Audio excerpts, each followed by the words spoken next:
students, greetings to all.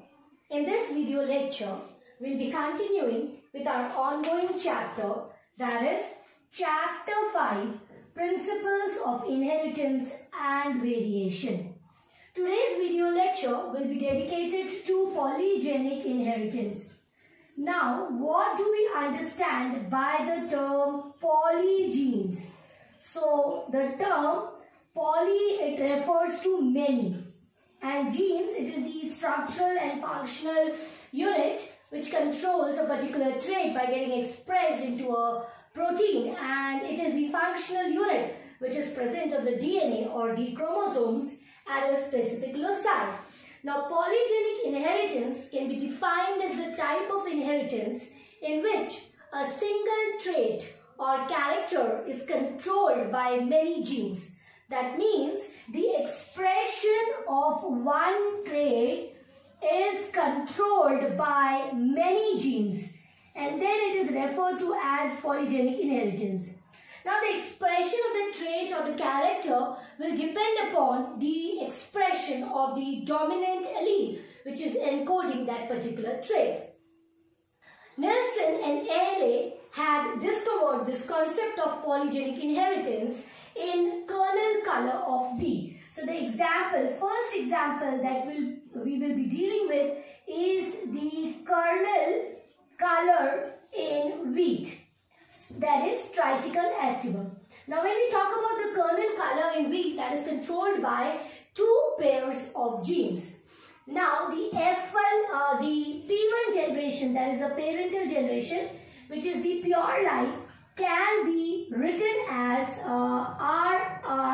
RRBB. So, that's the dominant variety. And the other one that's encoding red, and the other one which is encoding white, the recessive homozygous variety, can be written as small r, small b, that is encoding for the coat color. For the color, kernel coat color, there is 1. Now when we talk about, so this is the pure line, and in the F1 generation, we will be obtaining, when we carry out the crossing between red and white, we'll obtain an intermediate in the F1 generation that can be written as capital R, capital B and small b. Now this which is expressed in F1 generation, that is an intermediate which is expressed.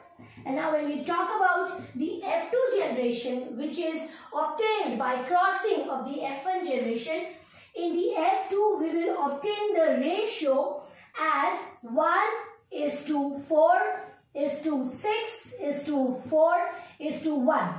Now what does this 1 refer to? It refers to the red coloration.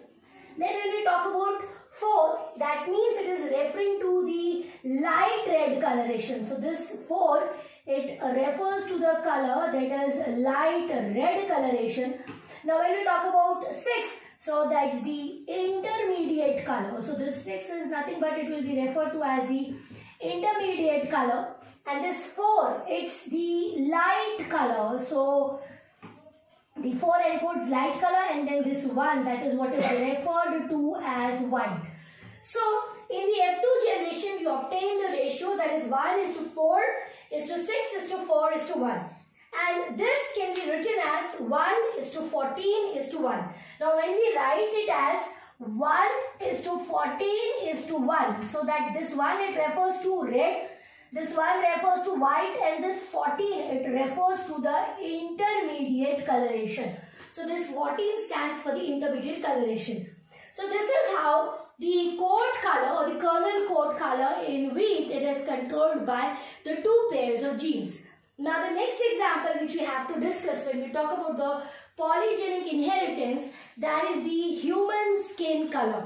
Now when we talk about the human skin color, it can be basically, that means the human skin color is also a polygenic inheritance, and it is controlled by basically by the